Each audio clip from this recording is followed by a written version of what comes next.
আসসালামু আলাইকুম ওরহমতুল্লাহ।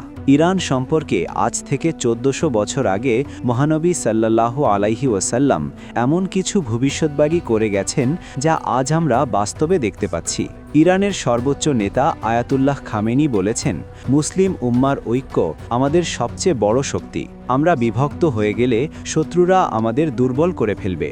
শহীদ মোতাহারি রহমা বলেছেন, ইরানের ইতিহাস ইসলামের ইতিহাস থেকে আলাদা নয়। আমরা আগে মুসলিম, তারপর ইরানি। ইমাম খোমেনি বলেছেন, ইসলাম আমাদের শিখিয়েছে আমরা সবাই ভাই ভাই। আরব অনারবের কোনো ভেদাভেদ ইসলামে নেই। ইরানের তেল ও গ্যাস সম্পদ বিশ্বের অন্যতম বৃহৎ সম্পদ। হাদিসে ইমাম মাহদির শাসনামলের বৈশিষ্ট্য বর্ণিত হয়েছে।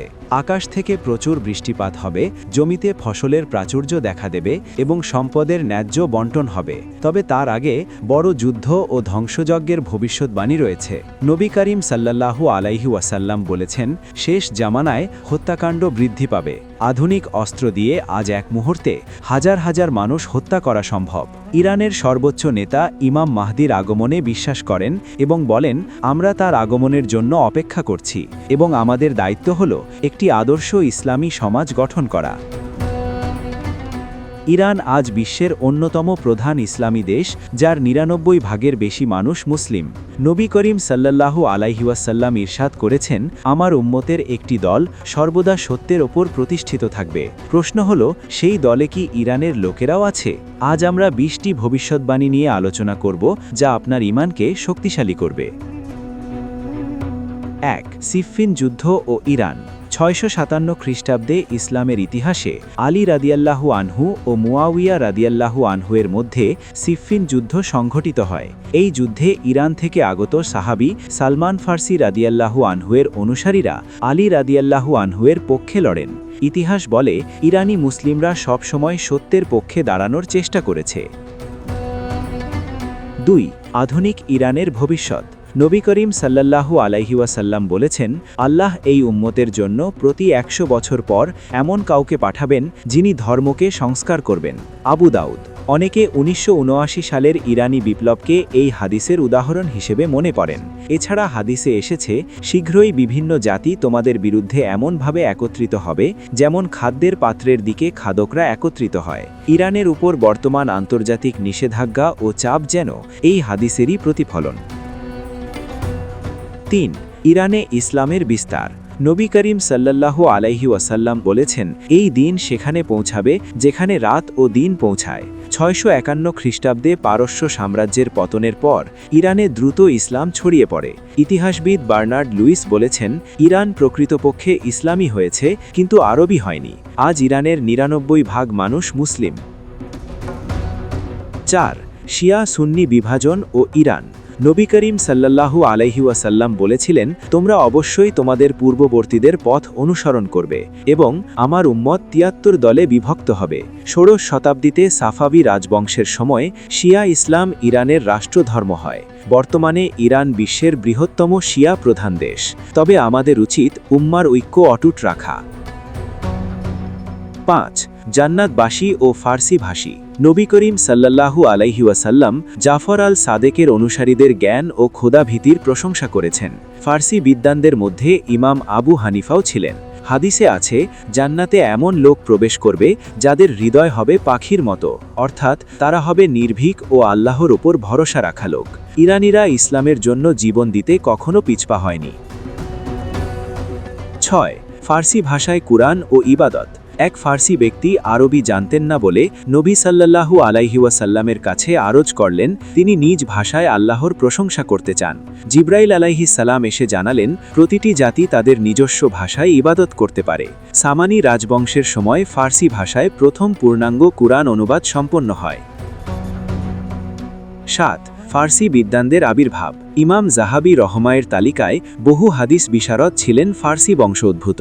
ইমাম বুখারী, মুসলিম, আবু দাউদ, তিরমিজি, নাসাই ও ইবনে মাজা তাদের অনেকেই পারস্য অঞ্চলের ছিলেন। এছাড়া ইবনে সিনা, আল ফারাবি, আল খাওয়ারিজমির মতো বিজ্ঞানীরাও ছিলেন এই অঞ্চলের। ৮. খোরাসান থেকে আগমন। খোরাসান প্রাচীন ইরানের একটি বিশাল প্রদেশ। নবী করিম সাল্লাল্লাহু আলাইহি ওয়াসাল্লাম ইরশাদ করেছেন, পূর্ব দিক থেকে কিছু লোক আসবে যাদের হাতে থাকবে শক্তিশালী ক্ষমতা। খোরাসানের বিদ্বানদের তাদের জ্ঞান ও তাকওয়ার কারণে জান্নাতে উচ্চ মর্যাদা পাবেন। 9. কারবালার ঘটনা ও ইরানি শোক। 680 খ্রিস্টাব্দের কারবালার ঘটনার পর থেকে ইরানি মুসলিমরা ইমাম হুসাইন রাদিয়াল্লাহু আনহুয়ের স্মরণে গভীর আবেগ পোষণ করে আসছে। প্রতি বছর মহররম মাসে ইরানের আশুরা দিবসের মিছিল বিশ্ববিখ্যাত। 10. ইমান যদি সুরাইয়া তারকাতেও থাকত।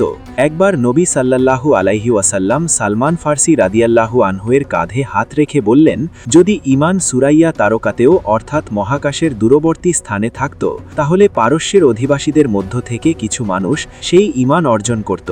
সহিহ মুসলিম। এটি ফার্সি জাতির মর্যাদার এক স্পষ্ট প্রমাণ। 11. সালমান ফার্সি রাদিয়াল্লাহু আনহুয়ের মর্যাদা। তিনি ছিলেন ইসলামের প্রথম ইরানি মুসলিম। নবী সাল্লাল্লাহু আলাইহি ওয়াসাল্লাম তাকে এতই ভালোবাসতেন যে বলেছিলেন, সালমান আমাদের আহলে বাইতের অন্তর্ভুক্ত। 12.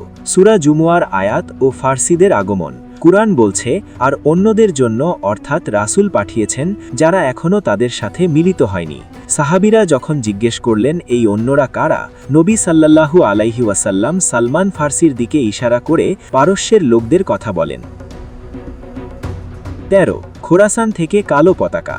নবী করিম সাল্লাল্লাহু আলাইহি ওয়াসাল্লাম বলেছেন, শেষ জামানায় পূর্ব বা খোরাসান থেকে কালো পতাকা বের হবে, যাদের কেউ রুখতে পারবে না। তারা ইমাম মাহদির আগমনের পথ প্রশস্ত করবেন। 14. ইমাম মাহদির আগমন ও ইরান। নবী করিম সাল্লাল্লাহু আলাইহি ওয়াসাল্লাম বলেছেন, কিয়ামতের আগে আমার বংশের একজন আসবে যার নাম হবে আমার নামের মতো, মুহাম্মদ। ইতিহাসবিদরা মনে করেন ইমাম মাহদির আগমনের সময় ইরানির লোকেরা বিশেষ ভূমিকা রাখবেন। 15. সুফিয়ানি ও ইরান। শেষ সময়ে সুফিয়ানি নামক এক অত্যাচারী শাসকের আবির্ভাব ঘটবে। সে ইরান সহ বিভিন্ন দেশে ধ্বংসযজ্ঞ চালাবে। পরবর্তীতে ইমাম মাহদি এসে তাকে পরাজিত করবেন। 16. দাজ্জাল ও ইরান। নবী করিম সাল্লাল্লাহু আলাইহি ওয়াসাল্লাম বলেছেন, দাজ্জালের অনুসারী হবে আসফাহানের 70,000 ইহুদি। সহিহ মুসলিম। আজ আসফাহানে একটি প্রাচীন ইহুদি সম্প্রদায় বসবাস করে, যা এই হাদিসের সত্যতা প্রমাণ করে। 17. ইয়াজুজ মাজুজের আবির্ভাবের স্থান হিসেবে ইরান ও মধ্য এশিয়ার কথা উল্লেখ করা হয়। মঙ্গল বাহিনীর আক্রমণকে অনেক ঐতিহাসিক ইয়াজুজ মাজুজের বন্যার সাথে তুলনা করেছেন। 18. শুবিয়া আন্দোলন। এই আন্দোলন আরব ও অনারবদের মধ্যে সমতা দাবি করত। নবী করিম সাল্লাল্লাহু আলাইহি ওয়াসাল্লাম বলেছিলেন, তাকওয়া ছাড়া আরবের ওপর অনারবের কোনো শ্রেষ্ঠত্ব নেই। এই ভবিষ্যৎবাণীগুলোর কিছু স্পষ্ট এবং কিছু রহস্যময়। আমাদের কর্তব্য হল ঈমান মজবুত করা এবং দাজ্জালের ফিতনা থেকে বাঁচার জন্য দোয়া করা। আল্লাহ আমাদের সবাইকে হেদায়েত দান করুন এবং ইমাম মাহদির আগমনের সময় সত্যের পথে অবিচল রাখেন। আমিন।